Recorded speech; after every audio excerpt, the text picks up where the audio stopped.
যেই মানুষের মনে আমার স্বামীর প্রতি কোনো সম্মান নেই, ভালোবাসা নেই, সেই মানুষের প্রতি আমার মনেও কোনো সম্মান নেই, কোনো ভালোবাসা নেই।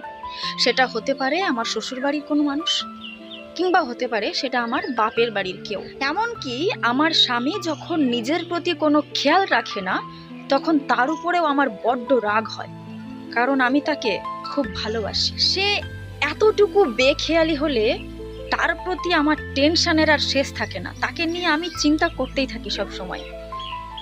তো সব শেষে আমি আমার স্বামীকে, আমার বরকে একটাই কথা বলতে চাই, আমি তোমাকে অনেক ভালোবাসি জান। তোমার ভালো থাকার জন্যে, তোমার নিরাপত্তার জন্যে আমি সব সময় ভাবি।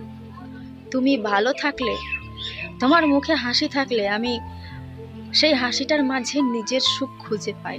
তুমি ভালো আছো দেখলে কেন জানি না একটা অজানা সুখ আমাকে ছুঁয়ে দিয়ে যায়।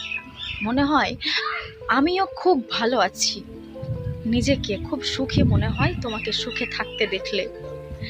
তাই তোমাকে সুখে রাখার দায়িত্বটা আমি আর কারোর উপরে ছেড়ে দিতে পারবো না, সেটা একান্তই আমার। তুমি আর আমাদের ছোট্ট সন্তান ছাড়া এই পৃথিবীতে আমার এখন আপনজন বলতে আর কেউ নেই। আমি কাউকে তোয়াক্কা করি না।